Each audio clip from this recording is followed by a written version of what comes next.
Hello everyone, मैं doctor विजय श्रीवास्तव अपने YouTube channel मिस्कन 30 पर आप सभी का स्वागत करता हूं। बायोमॉलिक्यूल्स के इस सेक्शन में हम डीएनए के सेकेंडरी स्ट्रक्चर या डबल हेलिक्स स्ट्रक्चर के बारे में बात करेंगे आपसे। तो सबसे पहले आपको बताएं कि अभी तक जो कुछ भी हमने जाना या डिफरेंट सोर्सेज से ये पता है कि डीएनए मॉलिक्यूल जो है एक ऐसा ऑर्गेनिक मॉलिक्यूल है जिसमें हमारे लाइफ की सारी इन्फॉर्मेशंस कोडेड होती हैं। तो इसी बात से हम अनुमान लगा सकते हैं कि ये मॉलिक्यूल हमारे लिए कितना इम्पॉर्टेंट है। आगे चल के आपको ब्रीफ करेंगे तो उसमें बताएंगे कि इसकी इम्पॉर्टेंस बहुत ज़्यादा क्यों है। तो सबसे पहले देखते हैं इसका सेकेंडरी स्ट्रक्चर। सेकेंडरी स्ट्रक्चर के बारे में बताएं। ये डबल हेलिक्स स्ट्रक्चर है और डीएनए के सेकेंडरी स्ट्रक्चर के कई फॉर्म्स पाए जाते हैं, जिनके बारे में भी हम आपको ब्रीफ करेंगे कि कौन कौन से फॉर्म्स होते हैं और मोस्ट कॉमन फॉर्म कौन सा है। लेकिन ये जो डबल हेलिक्स स्ट्रक्चर है, इस स्ट्रक्चर की इन्फॉर्मेशन हमको मिली 1953 में, जब एक मॉडल प्रपोज किया गया 3 साइंटिस्ट के द्वारा, doctor James D Watson, Francis Crick और मॉरिस विल्किंस। इन तीनों ने जो होता है ये मॉडल दिया 1953 में, और इस मॉडल के लिए 1962 में उनको मेडिसिन और फिजियोलॉजी में नोबेल प्राइज़ दी गई। तो इन्होंने बताया क्या? इन्होंने बताया कि डीएनए का जो मॉलिक्यूलर स्ट्रक्चर होता है ये डबल हेलिकल स्ट्रक्चर होता है, यानी इसमें 2 स्ट्रैंड्स होते हैं।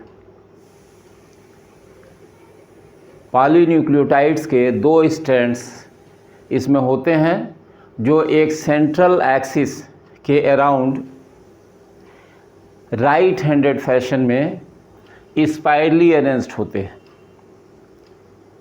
देखिए, किसी भी पॉलीन्यूक्लियोटाइड चेन को अगर आप देखें तो उसके एंड्स जो होते हैं वो 5' to 3', माने उसका एंड जो होगा वो कह सकते हैं कि 5' से 3' की ओर।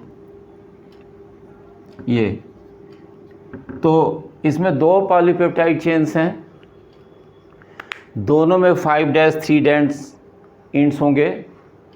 लेकिन ये चेन्स जो होती हैं एक सेंट्रल एक्सिस के अबाउट क्लॉकवाइज डायरेक्शन में स्पाइरली जो होती आगे बढ़ती है, एंटी पैरेलल, मतलब एक ऊपर से तो एक नीचे से। मतलब कहें कि अगर ये सेंट्रल एक्सिस है तो एक स्पाइरली ऊपर से आ रहा है और दूसरा जो था वो नीचे से आ रहा है। और इस तरह से आते हैं कि जब ये दोनों एक दूसरे के सामने हो जाते हैं तो इनके कॉम्प्लीमेंट्री बेसेस बिल्कुल एक दूसरे के सामने होते हैं। जो सेंट्रल एक्सिस है उसके राइट हैंड पर बिल्कुल जो इनका स्टैंड है इससे भी, और बिल्कुल इस तरह से होते हैं कि आमने सामने बेसिस पड़ते हैं, कॉम्प्लीमेंट्री बेसिस। जैसे दिखाया कि एडेनिन जो होता है वो बिल्कुल थायमिन के सामने होता है। एडेनिन एक स्टैंड का है और थायमिन जो था वो दूसरे स्टैंड का है। इसमें से एक प्यूरिन बेस है और दूसरा पिरिमिडिन बेस है। जैसे बताएं कि एडेनिन जो हो गया वो प्यूरिन बेस है, थायमिन जो था वो पिरिमिडिन बेस है। उसी तरह से ये दूसरा दिखाया है यहाँ आमने सामने बेस पेयर, एक साइटोसिन है एक गुआनिन है। तो साइटोसिन जो हो गया वो पिरिमिडिन बेस है और गुआनिन जो है वो प्यूरिन बेस है। तो आमने सामने हो जाते हैं और ये आपस में हाइड्रोजन बांड से जो होता है वो जुड़ जाते हैं। हाइड्रोजन बांड जो होता है इनके बीच में बाइंडिंग फोर्स का काम करता है। तो एडेनिन और थायमिन के बीच में 2 हाइड्रोजन बांड्स बनते हैं और साइटोसिन और गुआनिन के बीच में 3 हाइड्रोजन बांड्स बनते हैं। तो ये डबल हेलिकल स्ट्रक्चर बनता है इस तरह से डीएनए का। ये जो स्ट्रैंड है ये जिसे स्टैंड कर रहे हैं, ये इस तरह का स्टैंड ये जो बना हुआ है, ये दोनों, ये स्टैंड जो होता है ये शुगर और फास्फेट से मिलकर के बना है। तो शुगर आपको पता है डी ऑक्सीरिबोज शुगर है सिंपल वे में कहें तो, और फास्फोरिक एसिड है जो फास्फेट के फॉर्म में है। शुगर और फास्फेट जो होते हैं वो फास्फोडाइएस्टर बॉन्ड के द्वारा आपस में जुड़े होते हैं, और इनमें शुगर से राइट हैंडेड होता है, राइट एंगल पर जो होता है ये बेस अटैच्ड होता है। तो BSP कॉम्बिनेशन होता है, और ये बेसेस जो होते हैं एडेनिन के सामने थाइमिन, गुआनिन के सामने साइटोसिन, ये बेसेस जो होते हैं एक प्यूरिन एक पिरिमिडिन, ये कॉम्प्लीमेंट्री बेसेस कहलाते हैं। तो बताया कि ये दोनों स्ट्रैंड्स एंटी पैरेलल रन करते हैं, एक 5' से 3' की ओर रन करता है, तो इसका 5' इधर से होता है और ये इधर चलता है 3' की ओर। ऐसे स्ट्रैंड, अगर इसको माने कि स्ट्रैंड 1 हो गया तो ये स्ट्रैंड 2 हो गया। ऐसे 2 स्ट्रैंड्स हैं इसमें, और हाइड्रोजन बॉन्डेड ये हो गए, और ये अरेंजमेंट हो जाता है। अब इसमें देखें कुछ इन्फॉर्मेशंस जो दी गई हैं, थोड़ी इंटरेस्टिंग इन्फॉर्मेशंस पहले देख लेते हैं, फिर आपको बताते हैं इसके बारे में और सब चीज़ें। जैसे अब देखिए बताया है कि जो मॉडल है वो नेचर में पब्लिश हुआ था। नेचर एक साइंटिफिक जर्नल है जो यूके में पब्लिश होता है, और सबसे रिनाउंड साइंटिफिक जर्नल है। तो 25 अप्रैल 1953 को ये पब्लिकेशन हुआ। हमने मेंशन किया है पेज नंबर 737 to 738, और जो वॉल्यूम था उसका वो 171। अब इसमें बताया हमको कि जो मैगज़ीन थी, जो ये साइंस मैगज़ीन है, इसमें ये जो आर्टिकल छपी पब्लिश हुई उसे पर्ल कहा गया।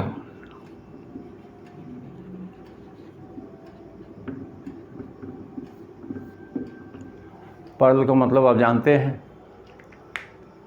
काफ़ी वैल्यूएबल होता है पर्ल हमारे लिए, काफ़ी कॉस्टली होता है। तो इसे भी माना गया कि बहुत ज़्यादा वैल्यूएबल है हमारे लिए, बहुत वैल्यूएबल इन्फॉर्मेशन है, और सरप्राइजिंग इन्फॉर्मेशन थी। इतनी क्लियर इन्फॉर्मेशन इसके पहले नहीं पता थी, तो पर्ल कहा गया इस आर्टिकल को। अब देखिए इसमें बताया कि ये जो स्टैंड, ये जो सेंट्रल एक्सिस के अराउंड ये जो डबल स्टैंडर्ड अरेंजमेंट है, उस अरेंजमेंट में जो डायमीटर है इस डबल स्टैंडर्ड हेलिक्स का, वो डायमीटर मेंशन किया गया है 20 एंगस्ट्रॉम, और सेंट्रल एक्सिस से किसी एक स्टैंड की जो डिस्टेंस है वो 10 एंगस्ट्रॉम है, और 2 न्यूक्लियोटाइड बेसेस के बीच जो कंसेक्यूटिव बेस पेयर्स हैं, इनके बीच की डिस्टेंस जो होती है 3.4 एंगस्ट्रॉम होती है, और एक जो कंप्लीट टर्न होता है इसकी जो लेंथ होती है ये होती है 34 एंगस्ट्रॉम, और टोटल जो बेस पेयर्स होते हैं या नंबर ऑफ न्यूक्लियोटाइड्स होते हैं एक टर्न में, उनकी नंबर जो होती है, नंबर ऑफ न्यूक्लियोटाइड्स होती है वो 10 हो जाती है। और एक बेस पेयर से दूसरा बेस पेयर जो होता है वो 36 डिग्री रोटेटेड होता है, और राइट हैंडेड हेलिक्स में ये +36। तो ये राइट हैंडेड हेलिकल मॉडल है, जिसे ये जो मॉडल हुआ है जिसे BDNA भी कहते हैं। तो ये हमने आपको बताया कि जो डबल हेलिकल मॉडल है या डबल हेलिक्स मॉडल है जिसके लिए नोबेल प्राइज़ दी गई, वो क्या है। अब आपको बताएं कि ये जो सीक्वेंसिंग है इस पर बेसिस की, वो तो आपको पता है कि वो बिल्कुल यूनिक होती है, और ये सीक्वेंसिंग जो बेसिस की होती है वो प्राइमरी स्ट्रक्चर कहलाती है। और यही 4 जो कोड्स होते हैं हमारे लिए, बेसिस के जो फर्स्ट लेटर्स होते हैं, वही हमारे लिए यूनिक कोड फॉर्म करते हैं, और सारी इन्फॉर्मेशन जो होती है इन्हीं में कोडेड होती है। अब आप थोड़ी सी चीज़ें और इसमें देखें कि इसमें ये पोर्शन जो बना हुआ है एक साइड में, जिसे लिखा है ये माइनर ग्रूव है, और इसके ठीक अपोजिट एक साइड में ये मेजर ग्रूव है। तो माइनर और मेजर ग्रूव जो होते हैं इनका भी स्पेसिफिक फंक्शन होता है। प्रोटीन सिंथेसिस जब होती है तो उस समय इनका रोल होता है। तो ये हमने आपको बताया कि मॉडल क्या है, स्टैंड्स कैसे होते हैं, और बेसेस जो होते हैं वो हाइड्रोजन बॉन्ड्स के द्वारा कैसे पेयरिंग करते हैं। तो ये कुछ इम्पॉर्टेंट इन्फॉर्मेशंस इस जेनेटिक मटेरियल के बारे में हमने आपको बताया, स्ट्रक्चर के बारे में बताया। बातें बहुत सारी हो सकती हैं, इसमें बहुत सारी इन्फॉर्मेशन अभी हैं, लेकिन सारी चीज़ें हम यहाँ डिस्कस नहीं कर सकते हैं। बहुत ही वाइड रेंज है इसकी। फ़िलहाल हम आपको इसके फॉर्म्स बता दे रहे हैं कि फॉर्म्स कौन कौन से होते हैं।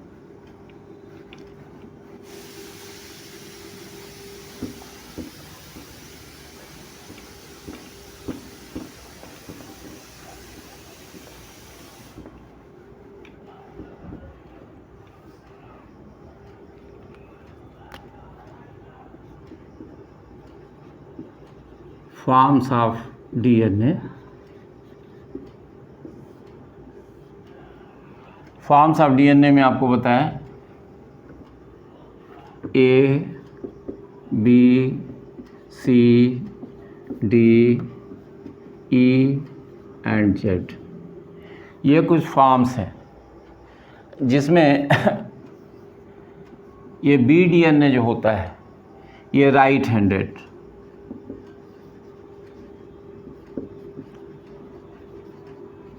और ये मोस्ट कॉमन है।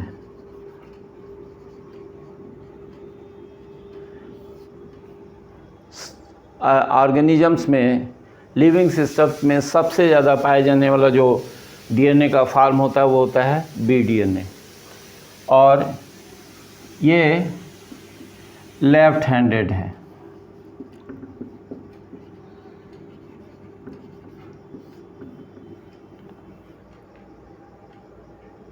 इसका डायमीटर आपको बताया था 20 एंगस्ट्रॉम, मेंशन भी है। इसमें जो डायमीटर होता है वो 18 एंगस्ट्रॉम होता है।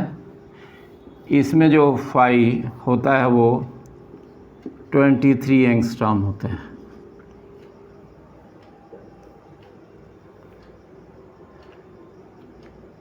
तो ये डीएनए स्ट्रक्चर हमने आपको बताया। उम्मीद करते हैं कि स्ट्रक्चर जो डबल हेलिक्स स्ट्रक्चर है वो आपको समझ में आया होगा। अब आपको थोड़ा सा बता दें कि इसकी इम्पोर्टेंस क्या है डीएनए की।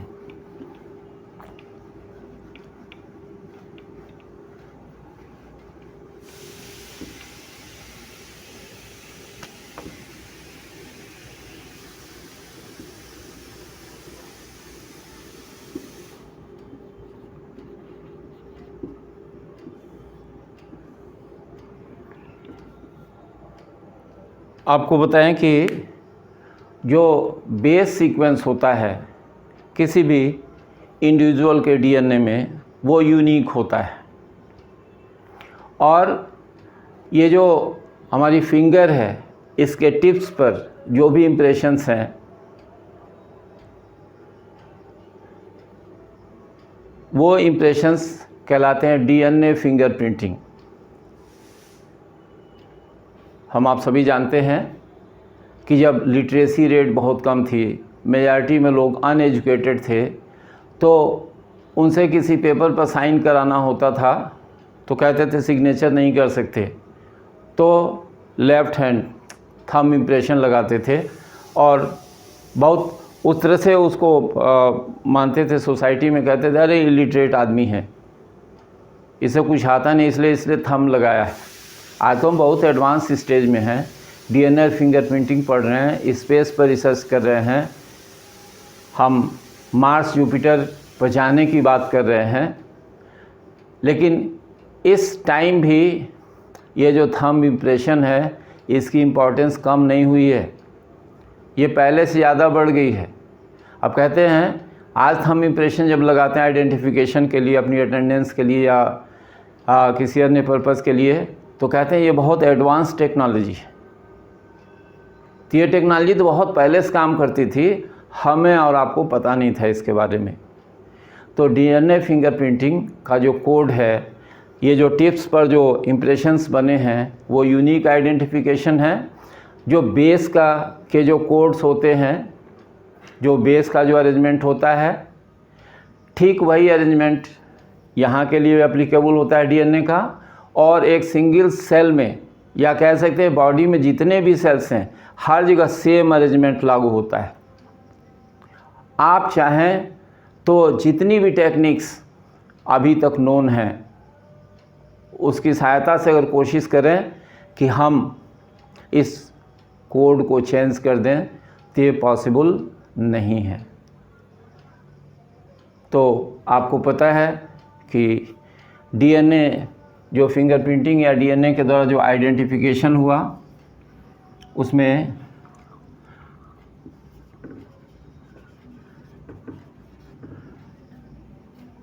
पेरेंटल आइडेंटिफिकेशन मतलब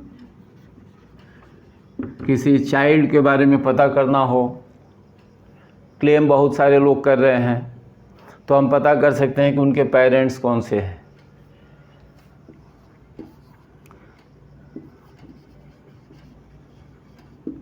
फॉरेंसिक लैब में यूज़ करते हैं। उसके बाद से जो डेड बॉडीज़ हैं उनका आइडेंटिफिकेशन करते हैं।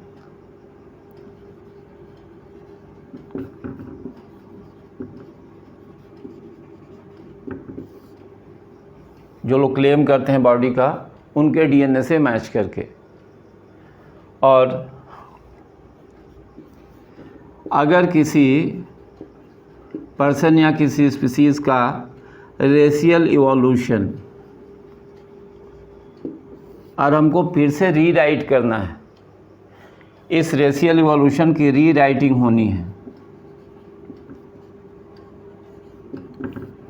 तो इसके लिए भी यूज़ करते हैं हम डीएनए फिंगरप्रिंटिंग।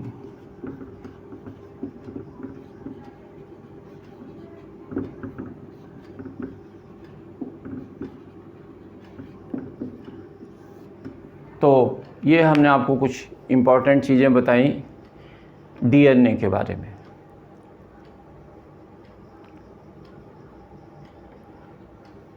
ये फिगर और ये इंफॉर्मेशंस आप नोट कर लीजिए।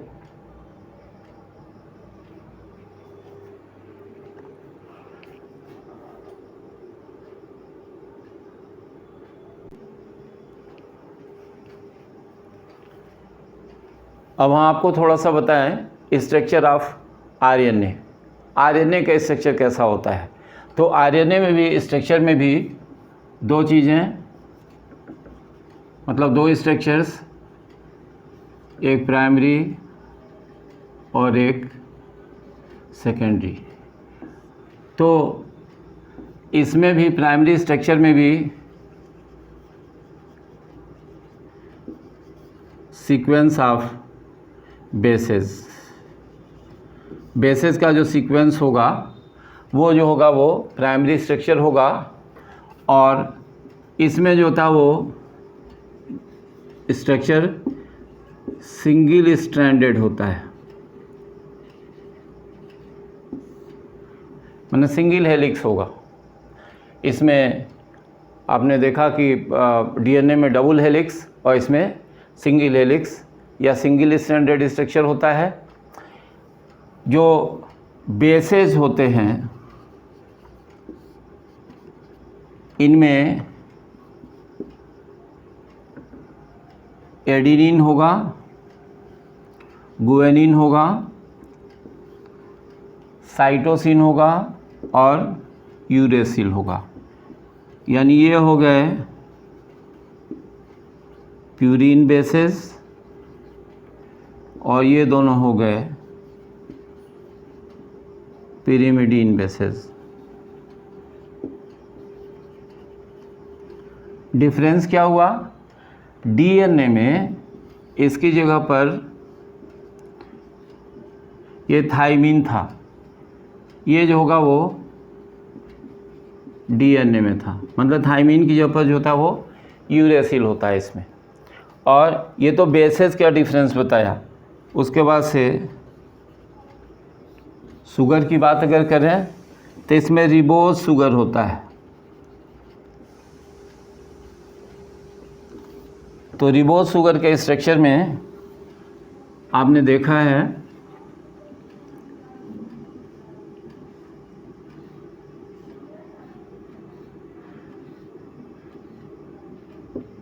सब कुछ वैसा ही होगा। ये पोजीशन यहाँ फ़िलहाल 1 2 3 4 और ये CS2OH इंडिविजुअल देख रहे हैं पहले।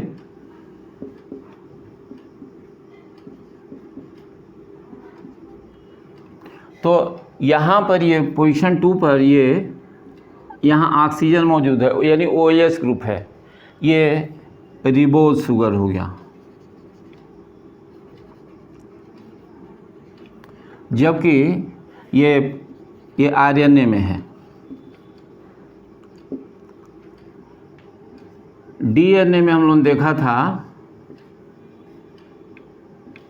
कि बाकी सब कुछ वैसे ही था। यहाँ पर ये OH H H ये H, यहाँ OH पोजीशन 3 पर, ये पोजीशन 1, ये पोजीशन 2 है, ये पोजीशन 4, यहाँ H और ये CS2OH पोजीशन 5।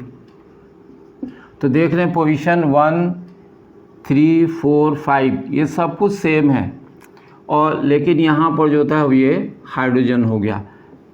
ये जो था वो डीएनए में, तो ये कह रहा है डीऑक्सीरिबोज।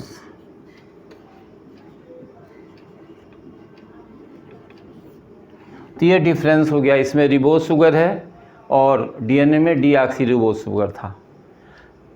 तो सिंगल स्ट्रैंडेड स्ट्रक्चर होता है, जो सीक्वेंस होती है उसकी इम्पोर्टेंस वही होती है जो कि डीएनए में हुआ करती है। ये सीक्वेंस भी अपनी जगह यूनिक होता है, और जिन ऑर्गेनिजम्स में डीएनए नहीं पाया जाता है वहाँ आरएनए जेनेटिक मटेरियल होता है। अब थोड़ा सा बताएं आपको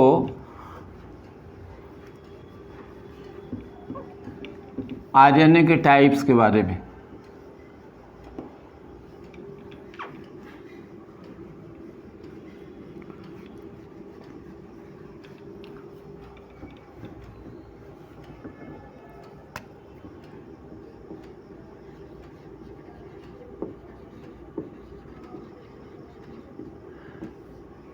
तो इसमें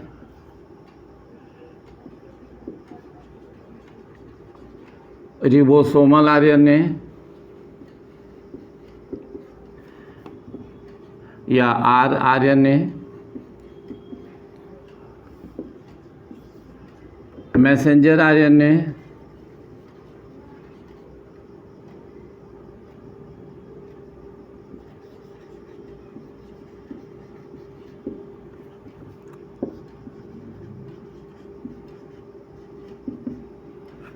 और तीसरा जो था वो transfer RNA.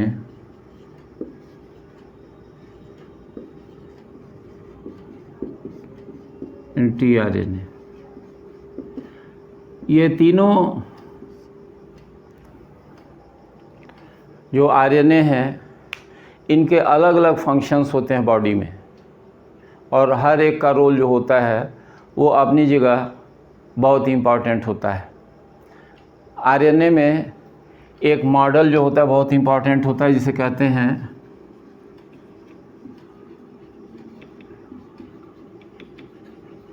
Clover leaf model.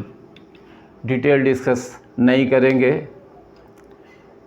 बहुत सारी चीज़ें आती हैं और बहुत वाइड रेंज है, बहुत सारे एप्लीकेशंस हैं, बहुत सारे फंक्शंस हैं RNA के जो ये परफॉर्म करते हैं नेम के हिसाब से और रिक्वायरमेंट के हिसाब से। तो इन्हीं RNA से जो है रिलेटेड कोडान बनते हैं, और जो कोड बनता है वो सिंगल लेटर का कोड भी बनता है, डबल लेटर का बनता है और ट्रिपल लेटर का कोड भी बनता है। तो उसी हिसाब से कोडान्स कहलाते भी हैं। जैसे ट्रिपल हो गया तो ट्रिपलेट कोड बनता है। तो प्रोटीन सिंथेसिस में इस कोड की बहुत इम्पॉर्टेंट रिक्वायरमेंट होती है, और उसी की सहायता से आइडेंटिफाई करके किस तरह का प्रोटीन बनना है वो सब चीज़ें होती हैं। उतने डिटेल में हम बात नहीं करेंगे। RNA का रेंज भी बहुत ज़्यादा है, डिस्कस करें तो कई लेक्चर्स लग जाएंगे उसके बारे में, तो यहाँ उसकी कोई ज़रूरत नहीं है। तो अब हम आपको बताने जा रहे हैं न्यूक्लिक एसिड के बायोलॉजिकल फंक्शंस।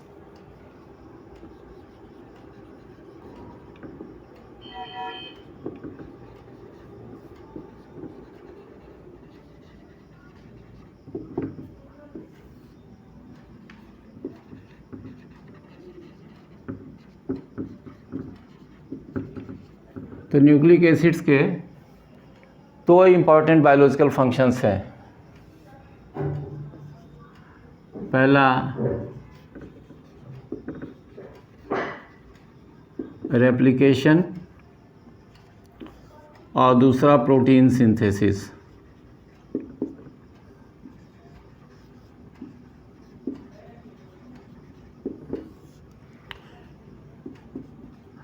तो रेप्लिकेशन के प्रोसेस में होता क्या है, DNA, हमको पता है कि DNA जो होता है वो हेरिडिटरी मटेरियल है।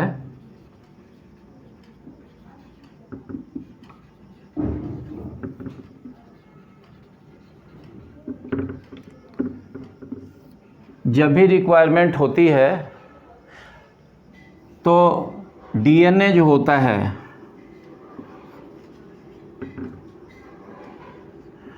ये अपने जैसा ही DNA जो होता है वो दूसरा बना देता है। यानी DNA का जो ये स्ट्रैंड होता है, ऐसे जो आपस में सब जुड़े होते हैं ये दोनों स्ट्रैंड्स, ये स्ट्रैंड जो होता है वो ऐसे आगे चल कर के अनकॉइल्ड होता है, और फर्दर जो आगे चल कर के इसके कम्प्लीमेंट्री जो होते हैं वो स्ट्रैंड्स बनते हैं, और ये बाद में जो थे वो सेपरेट हो जाते हैं। ये मतलब ये सेपरेट होते ये अलग होते चले गए, पूरी तरह से अलग हो गया, और अलग होने के बाद से इसने कॉम्प्लीमेंट्री स्ट्रैंड बनाया। मतलब ये पूरी तरह से ब्रेक हो गया, ये सेपरेट हो गए, दोनों अलग अलग कह सकते हैं। ये हाफ स्ट्रैंड ऐसे ये अलग हो गया हाफ, और दूसरा हाफ ऐसे अलग हो गया। तो इसने अपना कॉम्प्लीमेंट्री स्ट्रैंड बनाया यहाँ, और इसने अपना कॉम्प्लीमेंट्री स्ट्रैंड बनाया। मतलब एक DNA से, एक DNA मॉलिक्यूल से दो DNA मॉलिक्यूल बन गए। तो ये प्रोसेसिंग जो होती है वो कहलाती है DNA रेप्लिकेशन या डुप्लीकेशन। अब ये जो प्रोसेस होता है वो सेमी कंजर्वेटिव होता है, बहुत डिटेल में बात नहीं करेंगे इसकी। सेमी कंजर्वेटिव प्रोसेस होता है, यानी जो नया डीएनए बनेगा उसमें हाफ ही मिलेगा, आधा ही मिलता है, कंजर्व होता है। और जो दूसरा इम्पॉर्टेंट बायोलॉजिकल फंक्शन है प्रोटीन सिंथेसिस, इसमें आरएनए का बहुत इम्पॉर्टेंट रोल होता है। तो प्रोटीन सिंथेसिस एक बहुत कॉम्प्लिकेटेड प्रोसेस है, बहुत समय चाहिए इस प्रोसेस को समझने के लिए। उसकी यहाँ रिक्वायरमेंट नहीं है केमिस्ट्री में, क्योंकि बायो से रिलेटेड पोर्शन है और बायो में इसे डिटेल में बताया जाता है। तो इस वीडियो लेक्चर में इतना ही। इस तरह से हमने न्यूक्लिक एसिड्स को ब्रीफ करने की कोशिश की है। उम्मीद करते हैं कि न्यूक्लिक एसिड्स के जितने भी लेक्चर्स हैं वो आपको समझ में आए होंगे। इसी तरह से आप वीडियोस देखते रहिए, अपने कमेंट्स मेंशन करते रहिए। चैनल को लाइक और सब्सक्राइब नहीं किया तो उसे लाइक और सब्सक्राइब कीजिए और शेयर कीजिए। आपके कमेंट्स बहुत इंपॉर्टेंट हैं। बहुत बहुत धन्यवाद। थैंक्स।